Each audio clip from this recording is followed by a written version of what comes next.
우리 한번 옆 사람에게 인사할까요? 큐티를 잘 하고 계신가요? 한번 이렇게 인사할까요? 예, 방학 중이라 아마 8월부터 저희가 이사야 큐티를 이제 시작을 했는데요. 그동안 또 푹 쉰 우리 성도님들도 계시리라 생각이 듭니다. 그러나 이제 이틀 후면 새로운 달 9월이 이제 또 시작이 되고 그때에도 이사야 큐티는 이제 진행이 되니 새롭게 또 시작하시면 됩니다. 오늘 제가 설교할 이 본문 13장은 사실 큰 새로운 단원의 하나의 시작인데 오늘의 본문도 설교하지만 또 다음 달에 여러분들이 이제 볼 그 본문도 연관이 되어 있는 좀 큰 주제를 가지고 함께 말씀을 나누기를 원합니다. 이사야 큐티가 사실 되게 어려운 이유는 사실 많은 선지서들이 그런데요. 메시지가 아주 장황하게 반복되기 그렇기 때문입니다. 계속해서 같은 주제가 반복이 돼서 나오기 때문에 사실 그것을 계속 몇 달간 큐티하는 게 쉽지는 않습니다. 이사야서에서는 특별히 반복되는 주제 중에 하나가 바로 심판입니다. 하나님의 심판.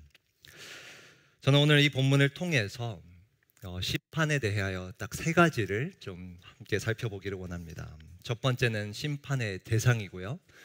두 번째는 심판의 주체이고 마지막은 심판의 목적입니다. 심판의 대상, 주체, 그리고 목적. 이 세 가지를 살펴봄으로써 왜 하나님은 이토록 심판의 메시지를 정황하고 또 반복적으로 기록하고 계신지 오늘 본문을 통해 함께 알아가면 좋겠습니다. 방금 읽었던 우리 13장 1절입니다. 오늘 본문은 13장은 이렇게 시작합니다. 아모스의 아들 이사야가 바벨론에 대하여 받은 경고라. 이사야서에서 처음으로 바벨론이 등장합니다. 지금까지는 아수르라는 강대국이 등장했지만 13장부터는 새로운 나라가 등장하는 것이죠. 사실 13장부터 새로운 큰 다원이 시작되고 있음을 알리는 표현입니다. 13장부터 특별히 23장까지는 그 11장을 걸쳐서 하나님은 다양한 열방들을 언급하며 그들을 향한 심판을 주고 계십니다. 그리고 오늘 본문은 그 많은 열방 가운데 이제 그 첫 열방 바벨론을 언급하고 있는 것입니다. 우리가 역사적으로 조금 살펴보면 사실 바벨론에 대한 심판 그리고 그 이후의 열방에 대한 심판이 조금 이상한 것은 아직까지 이 당시에는 바벨론이라는 나라가 강대국은 아니었습니다. 아수르가 아직 패권을 잡고 있는 때에 이사야가 바벨론에 대한 경고를 하고 있는 것입니다. 왜 바벨론에 대한 경고를 굳이 하고 있을까요? 조금 더 구체적으로 말하면 어떠한 바벨론에 대한 경고일까요? 9절을 보시면 이런 표현이 있습니다. 보라, 여호와의 날 곧 잔혹히 분냄과 맹렬히 동하는 날이 이르러 땅을 황폐하게 하며 그 중에서 누구를 멸하리니? 죄인들을 멸하리니.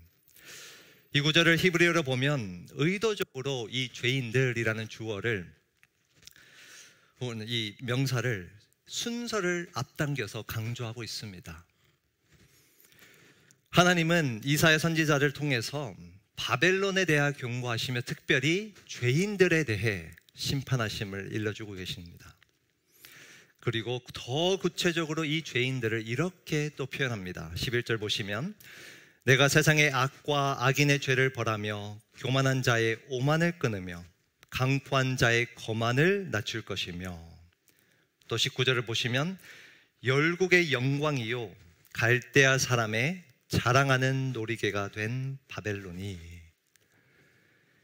강조된 이 표현들 11절 19절을 다시 한번 보시면 교만한 자, 오만, 강포한 자, 거만, 열국의 영광, 사람의 자랑, 이 모두는 공통적으로 사람의 교만함을 가리키는 표현들입니다. 하나님께서 바벨론을 심판하실 때에 죄인들을 심판하시는데 구체적으로 어떠한 죄인들인가? 바로 교만한 자들. 특별히 이사야서 전체에서 이것을 해석한다면 하나님의 영광이 아닌 자신의 영광을 쫓는 그 교만함을 가리키는 단어들입니다. 조금 더 해석해서 달리 말하면 하나님에 대항하는 바로 그 세력을 향한 심판입니다. 자신의 영광을 쫓고 하나님에 대항하는 그 세력. 그래서 오늘 본문에서 이 심판의 대상은, 또 23장까지 이르는 그 모든 열방을 향한 심판은 특정한 민족과 나라에만 머무는 심판이 아니라 더 넓은 관점에서 보면 바로 하나님에 대항하는, 하나님의 영광이 아닌 자신의 영광을 쫓으며 살아가는 바로 그 세력을 향한 심판입니다.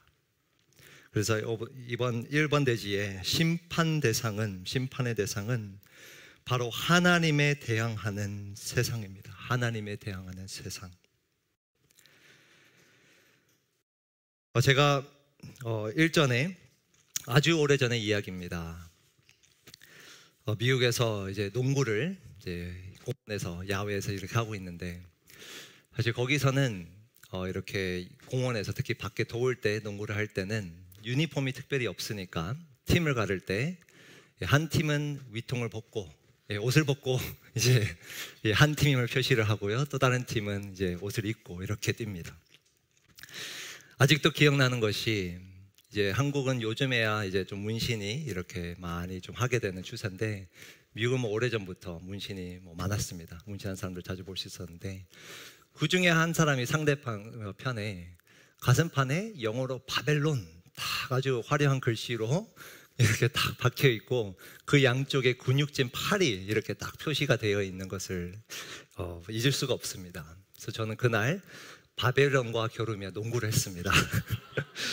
그 사람이 뭐 바벨론의 후예인지 뭐 왜 그런 거를 기록했는지 모르겠지만, 이후에야 알았어요. 나중에 대학 가서 성경 공부를 하면서 그 바벨론의 상징을, 그것은 바로 하나님을 대항하는 세력임을, 그러한 세상임을 깨달았습니다.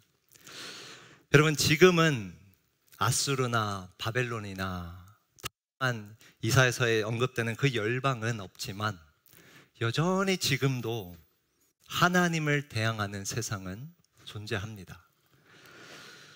오늘날의 바벨론은 실제 세력으로 나타날 수도 있고요, 아니면 우리 눈에 보이지 않는 어떠한 가치관으로도 다가오기도 합니다. 이런 다양한 모습으로 나타나는 바벨론이지만 이들의 공통점은 바로 하나님에 대항하는 세력이라는 사실입니다. 그리고 오늘 말씀은 바로 이들이 심판의 대상임을 일러주고 있습니다. 심판의 대상이 하나님에 대항하는 세상이라면 심판의 주체는 누구일까요? 누가 이들을 심판하는 걸까요?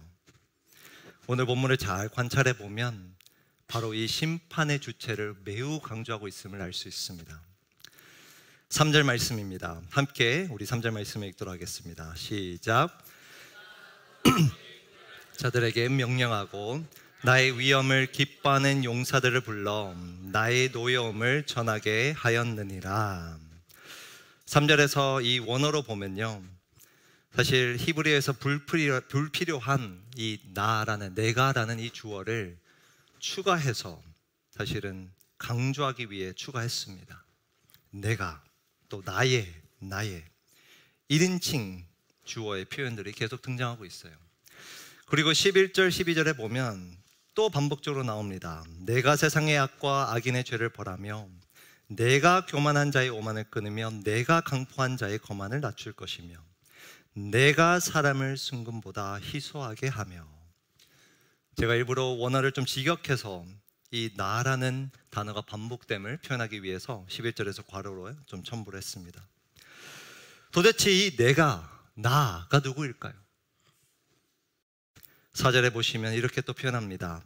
산에서 무리의 소리가 나며 많은 백성의 소리가 같으니 곧 열국 민족이 함께 모여 떠드는 소리라. 만군의 누구께서?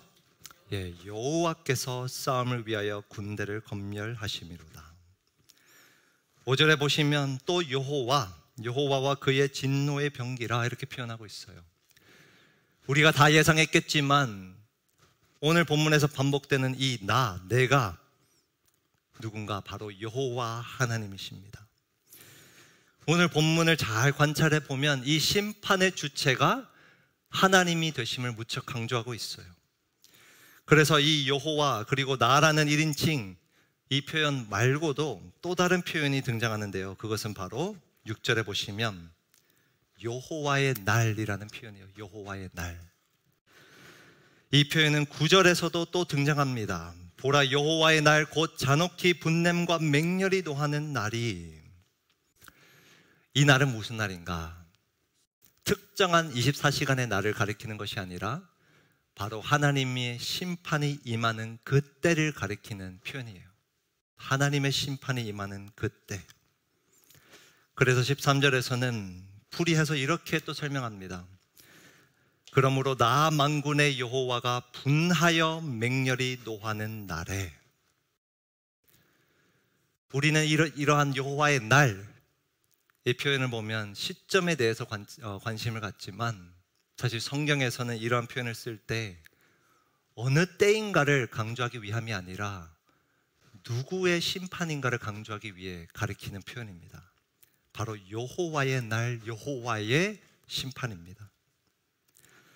마지막으로 17절을 보시면 이런 표현이 또 있습니다. 보라, 은을 돌아보지 아니하며 금을 기뻐하지 아니하는 메대 사람을 내가 충동하여 그들을 치게 하리니.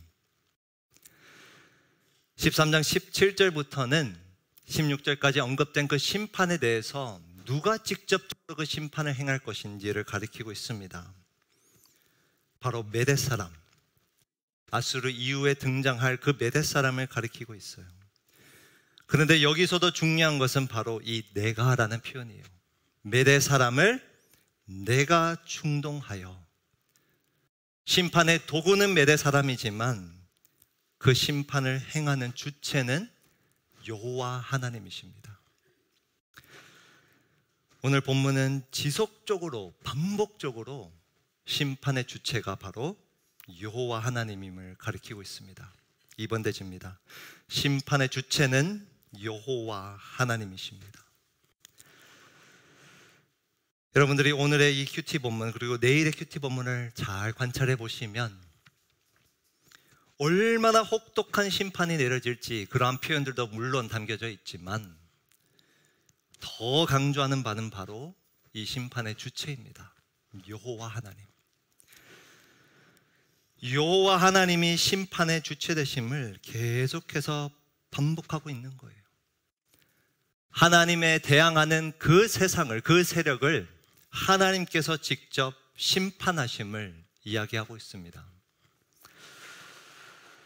자, 그런데 과연 이 본문은 그저 하나님에 대항하는 하나님께서 그 세력을 심판하는 어떠한 복수의 하나님을 그리고 있는 걸까요? 그렇지 않습니다. 하나님이 심판의 주체 되심을 강조하는 이유가 따로 있습니다. 우리가 이 심판의 목적을 알면 왜 여호와 하나님이 심판의 주체 되심을 계속해서 강조한지 알 수 있습니다. 또 더 나아가 아까 서두에서 말씀드린 것처럼 왜 하나님께서는 열방을 향해 심판하고 계심을 그렇게 반복적으로 기록하고 계신지 우리가 알 수 있습니다. 14장 1절 2절 말씀입니다. 우리 한번 1절은 함께 읽도록 하겠습니다. 우리 괄호를 빼고 우리 1절을 여호와께서부터 한번 읽겠습니다. 시작. 여호와께서 야곱을 긍휼히 여기시며 이스라엘을 다시 택하여 그들의 땅에 두시니 나그네 된 자가 야곱 족속과 연합하여 그들에게 예속될 것이며. 우리 개역개정에는 없지만 사실 원어에 보면 아주 중요한 접속사가 하나 앞에 있습니다. 그것은 이는 혹은 왜냐하면이라고 표현할 수 있는 접속사예요. 왜 하나님께서 바벨론을 심판하시는지 설명하는 접속사예요. 왜 하나님께서 바벨론을 심판하는지. 왜 심판하는가? 1절을 다시 한번 보시면 여호와께서 야곱을 어떻게 여기시며? 긍휼히 여기시며. 왜 바벨론의 심판의 이야기를 들려주시는가? 여호와께서 야곱을, 이스라엘 백성을 긍휼히 여기기 때문이라고 이야기합니다. 자, 그렇다면 긍휼히 여긴다라는 것은 어떤 의미일까요? 이스라엘을 다시 택하여 그들의 땅에 두시리니 나그네 된 자가 야곱 족속과 연합하여 그들에게 예속될 것이며 이스라엘을 다시 택해서 그들의 그 땅, 약속의 땅을 다시 회복할 것이라는 말씀입니다. 그리고 영토의 회복뿐만 아니라 2절까지 우리가 쭉 읽어보면 어떠한 이야기인가? 그 이스라엘 백성들이 그 많은 열방들을 다스리게 될 것이라고. 2절의 맨 마지막 단어를 보면 주관하리라, 다스릴 것이라는 표현입니다.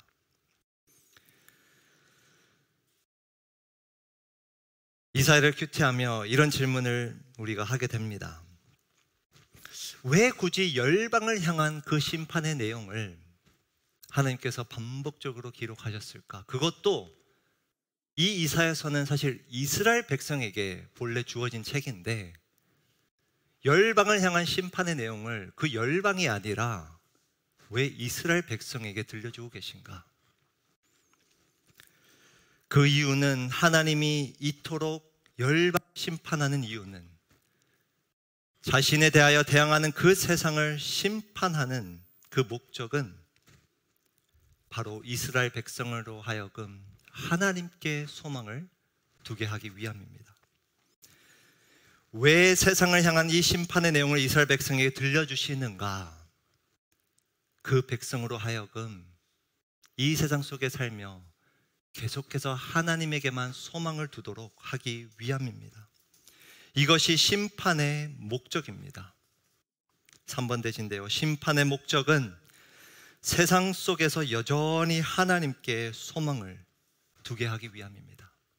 이 세상 속에서 여전히 하나님께 소망을 두게 하기 위함입니다. 이 이사야서의 말씀이 주어진 당시에 이스라엘의 백성, 이스라엘 나라는 어떤 상황이었는가? 이미 나라의 반이 아수르에 넘어간 상황이었습니다. 그리고 그 남은 반도 넘어갈 위기에 처해 있었어요. 이 당시에 그들의 나라의 독립과 개인의 자유가 위기에 처해 있던 상황이었는데 더 본질적으로 들어가 보면 그들의 독립이나 자유만 위기에 처해 있던 것이 아니라 그들의 신앙 역시 위기에 처해 있었던 거예요. 강도국에 둘러싸인 그 이스라엘의 심정을 한번 헤아려 보십시오. 역사적으로 보면 수백 년의 노예 생활과 수십 년의 광야 생활을 거쳐서 드디어 약속의 땅을 물려받았는데 세월이 흘러 주변 강대국에 의해 침략을 받고 나라를 빼앗기고 가족을 잃는 그 심정. 그 상황 속에서 이들은 이러한 의문이 가득했습니다. 여전히 하나님은 살아계실까?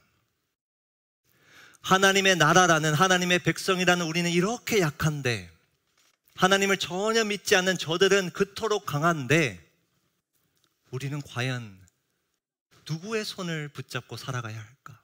누구에게 소망을 두어야 할까? 이런 의문이 강했습니다. 그리고 이사야서를 우리가 전체적으로 보면요, 이스라엘 백성들은 하나님이 아닌 강대국의 손을 붙잡으려고 했어요.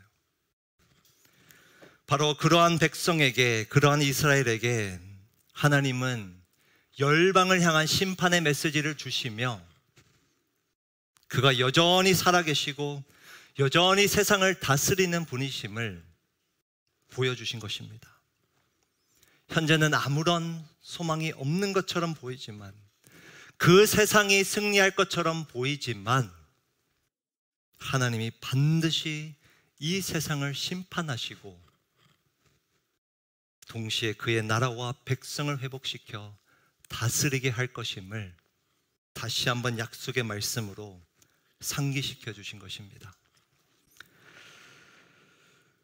하나님은 이 장황하고 반복적인 심판의 메시지를 통해서 여전히 하나님께 우리가 소망을 둘 수 있음을 보여주고 계신 것입니다. 바로 이 심판의 메시지 속에는 소망의 메시지가 있는 것입니다. 제가 스포츠 중에서 사실 야구는 별로 안 좋아하는데요, 요즘 청년들이 야구를 너무 좋아하는 것 같더라고요. 일전에 한 아버지가 아들의 어린이 야구장 시합을 보기 위해 갔습니다. 근데 조금 늦게 갔어요. 일 때문에. 근데 이미 그 시합에 도착해 보니 아들의 팀이 18대 0으로 지고 있는 거예요. 야구에서 나올 수 없는 점수거든요. 그래서 그 아들에게 찾아가 중간에 이제 딱 그 공격이 끝나고 찾아가 너무 실망하지 말아라 이렇게 했어요. 낙담하지 말아라. 그랬더니 그 아들이 이렇게 얘기하는 거예요. 아버지, 이제 1회 초가 끝났어요. 우리 아직 공격도 못 해봤는데 앞으로 한 회에 2점씩만 만회하면 이길 수 있어요. 이렇게 밝게 해맑게 대답을 하는 거예요. 여러분, 우리의 지금의 상황이, 이 세상이 돌아가는 현실이 어쩌면 18대 0처럼 암울하게 보일 수 있습니다. 정말 소망이 없고 전혀 승리할 수 없을 것만 같은 상황 속에서 우리는 사실 살아갑니다. 그러한 상황에 놓인 우리에게 하나님께서는 이 이사야서의 말씀을 주신 거예요. 하나님께 소망을 두라는 이 말씀은 단순히 수천 년 전에 이스라엘 백성에게만 필요한 말씀이 아닙니다. 여전히 하나님을 대항하는 바벨론이 지금도 여전히 있고요. 지금도 여전히 우리의 신앙을 흔들고 우리의 믿음을 의심으로 바꾸려는 세상의 세력이 있습니다. 이 세상을 살아가며 돈이라는 강대국을 만날 때가 있고 성공이라는 강대국을 만날 때가 있는데, 그래서 그 강대국들이 승리할 것만 같아 차라리 그들의 손을 붙잡고 싶을 때가 있는데, 하나님이 오늘 말씀해 주시는 겁니다.